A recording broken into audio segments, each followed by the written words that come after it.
ഇപ്പോൾ നമുക്കൊപ്പം ലാൽകുമാർ കൂടി ചേരുകയാണ്.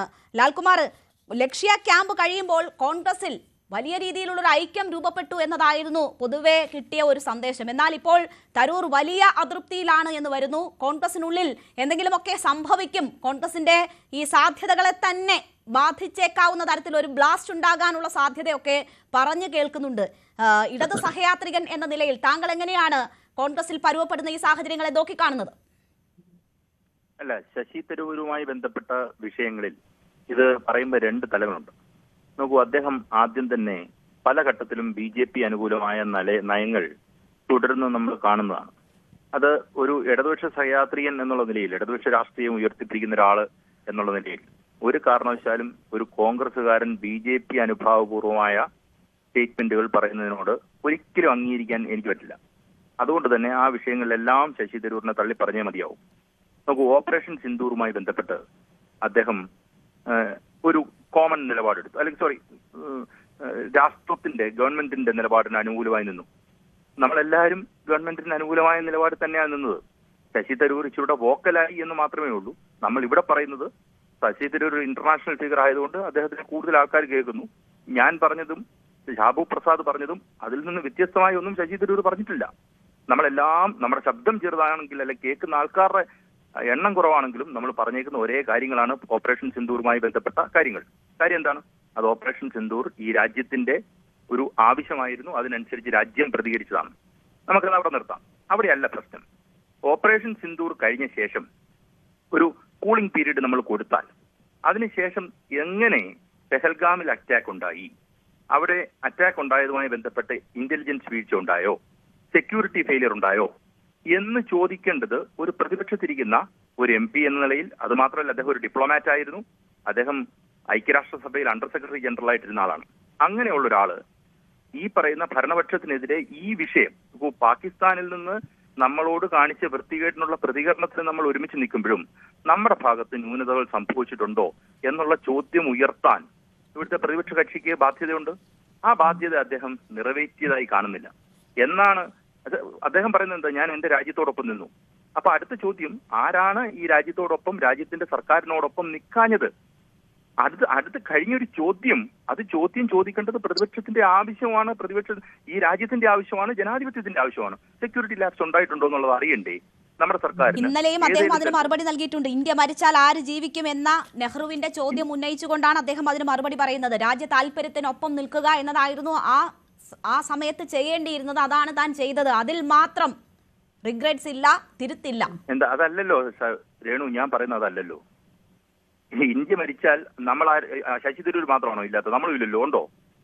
ഈ രാജ്യത്തിന് എന്തെങ്കിലും സംഭവിച്ചെന്ന് ഞാനോ രേണുവോ ഷാബു പ്രസാദോ ആരെങ്കിലും ഉണ്ടോ? ഇല്ല.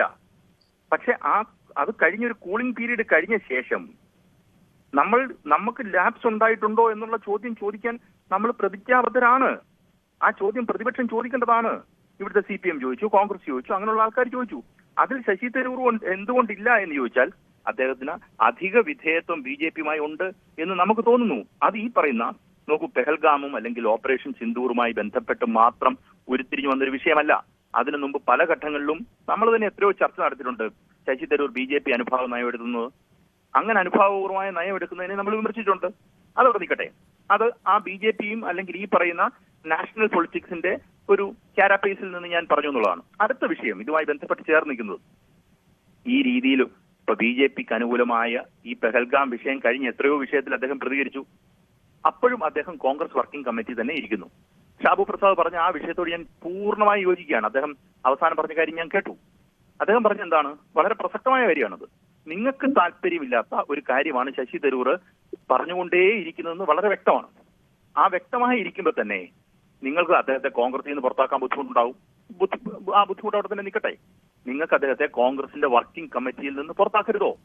ആ പുറത്താക്കാൻ എന്തായിരുന്നു കോൺഗ്രസിന് ഒരു അമാന്തം എന്ന ചോദ്യത്തിന് കോൺഗ്രസ് പാർട്ടിക്ക് മറുപടി പറയാനുള്ള ബാധ്യതയുണ്ട്. ആ ബാധ്യതയിൽ നിന്ന് കോൺഗ്രസിന് ഒഴിഞ്ഞു പോരാൻ പറ്റില്ല. അവിടെയാണ് കോൺഗ്രസിന്റെ ദിശാബോധമില്ലാത്ത യാത്ര, അല്ലെങ്കിൽ ഇദ്ദേഹത്തിനെതിരെ ഒന്നും ചെയ്യാൻ ഒരു ചെറു വിരൽ പോലും അനക്കാൻ പറ്റില്ല എന്ന് കോൺഗ്രസ് വ്യക്തമാക്കുന്നത്. കഴിഞ്ഞ കുറച്ചു നാൾ മുമ്പ് ശശി തരൂർ ഒരു ആർട്ടിക്കിൾ എഴുതിയല്ലോ. ആ ആർട്ടിക്കിളിൽ എന്താണ് സംഭവിച്ചത്? അപ്പം ആ ആർട്ടിക്കിൾ പെഹൽഗാമുമായിട്ട് ബന്ധപ്പെട്ടതായിരുന്നില്ലല്ലോ. മുഖ്യമന്ത്രിയും ഡൈനാസ്റ്റിയുമായിട്ട് ബന്ധപ്പെട്ട വിഷയങ്ങളല്ലേ ആ വിഷയം വന്നത്. അപ്പം ഞാൻ പറഞ്ഞു വരുന്നത് ഡൈനാസ്റ്റ് പൊളിറ്റിക്സിനെ കുറിച്ച് അദ്ദേഹം പറഞ്ഞില്ലേ. അപ്പൊ അങ്ങനെ പറഞ്ഞതുമായി ബന്ധപ്പെട്ട് എന്തായിരുന്നു നമ്മൾ രാഷ്ട്രം വീണ്ടും ചർച്ച ചെയ്ത വിഷയമാണ്. അപ്പൊ എനിക്ക് പറയാനുള്ള ഇത്രേ ഉള്ളൂ, Shashi Tharoor off the track പോയിട്ട് കുറച്ച് നാളുകളായി.